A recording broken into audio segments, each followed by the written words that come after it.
Okay, oh my god, oh my god. Had the most awesome register girl, late woman, what have you, young lady at Mom's. Sometimes Mom's can be a little bit sketchy and treacherous. There's a lot of people milling around and it can get a little awkward.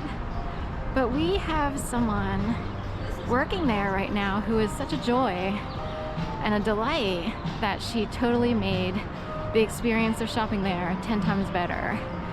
I'm wondering where she came from because she kind of reminds me of Southern California, Florida, Orlando. Like, her types of people often come from other regions. Like, you don't see too many of her around. I see 2 Connecticut's, which is Cut the Connection up there at Canopy, which is a federal hotel. And they can't create people like this person who's working at Mom's Organic right now. So I wish the best for her. I hope she, hope she continues on and can find success in life, past the grocery store. I've totally, worked at a grocery store for a while and all that stuff. So I can't believe it, because we won't get into what often can happen in grocery stores and how bad people feel by the time they get out, and all kinds of, there's a lot of self-righteousness in Philadelphia, because especially in natural food stores, because you're supposed to know not to buy this, you're supposed to do that, you're supposed to use bags like this, and you can get like shamed, like bag shamed and everything. Anyway, none of that was going on at the register this evening on a Sunday.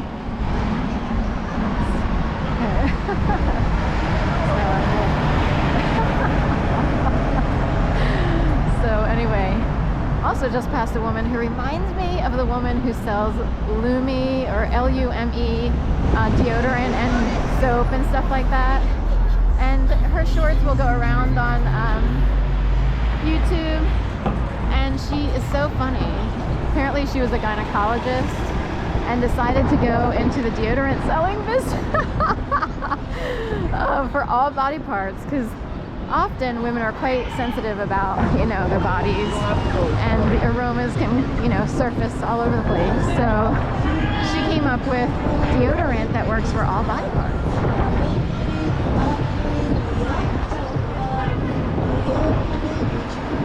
So that was a pleasure. She's kind of in the Helen Hunt category, but like somehow they come across as funny. Helen Hunt has often been in like movies that are more serious, per se. I'm trying to remember if she was in like a comedic film or not, but I can't think of one offhand. Kind of forget.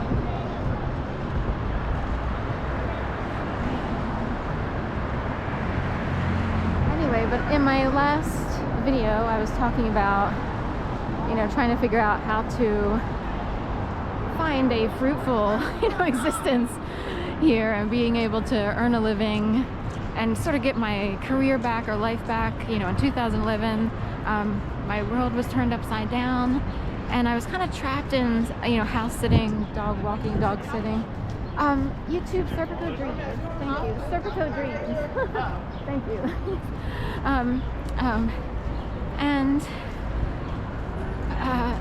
I was kind of trapped in a situation where technically I didn't intend to stay at all, but I was kind of forced to stay there because of all kinds of harassment, innuendo, nuance going on.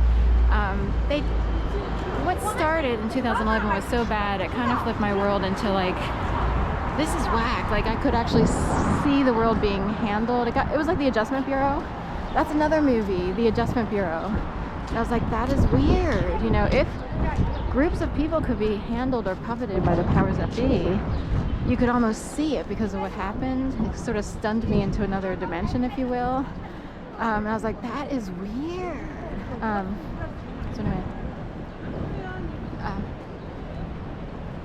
So anyway, I was kind of stuck in my situation.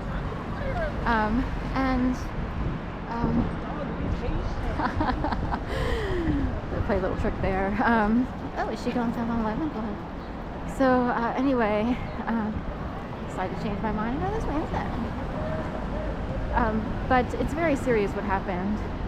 And in a way, I'm grateful and thankful that things have quieted down. The pandemic helped. Me moving to Florida for 2.5 years kind of helped.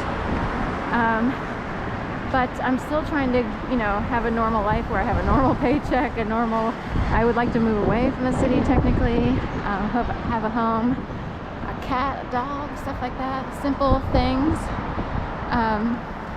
Or, my viewership is very low, but, if I just kept going, maybe someday it'll be enough to have some supplemental income through YouTube. So, anyway, that's why I keep going. Also, it says in my description that I use this as a form of kind of self-protection just because of what began in 2011 and kept going and going. It would be like, say you expose the tobacco industry like Russell Crowe, the dairy industry, the beef industry, and whoever else makes the most money, the entire government, Say you expose those by accident, and they came after you. It'd be like enemy of the state, Adjustment Bureau, all of it.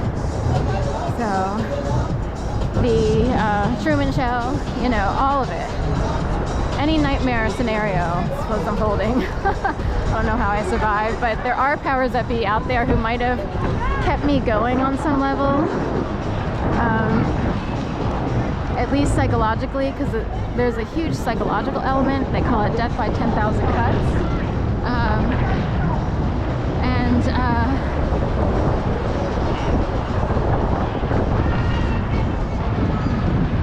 Because no one wants to actually, go to jail for murder per se, so they try other tactics. I got the mother load. Someone said, you got the mother load. You have interesting situations, from family and outward, where you grew up, step siblings, cousins, who learned to do something they didn't realize that maybe it would blow up in their faces and that you would sort of wind up the fall guy-ish, So anyway,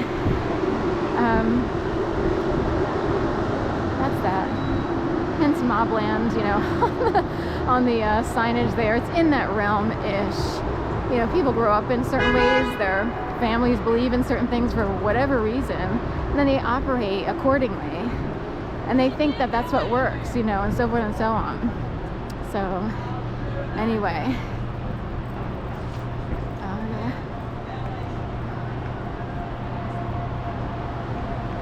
So,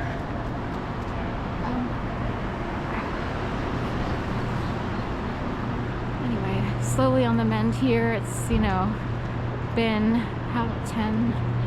We're talking 14 years and a couple months since everything kicked off.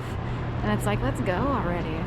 Wow, I can't believe how long this, suffering had to go on for other people to either, who knows what people are doing. So, they went off. Anyway,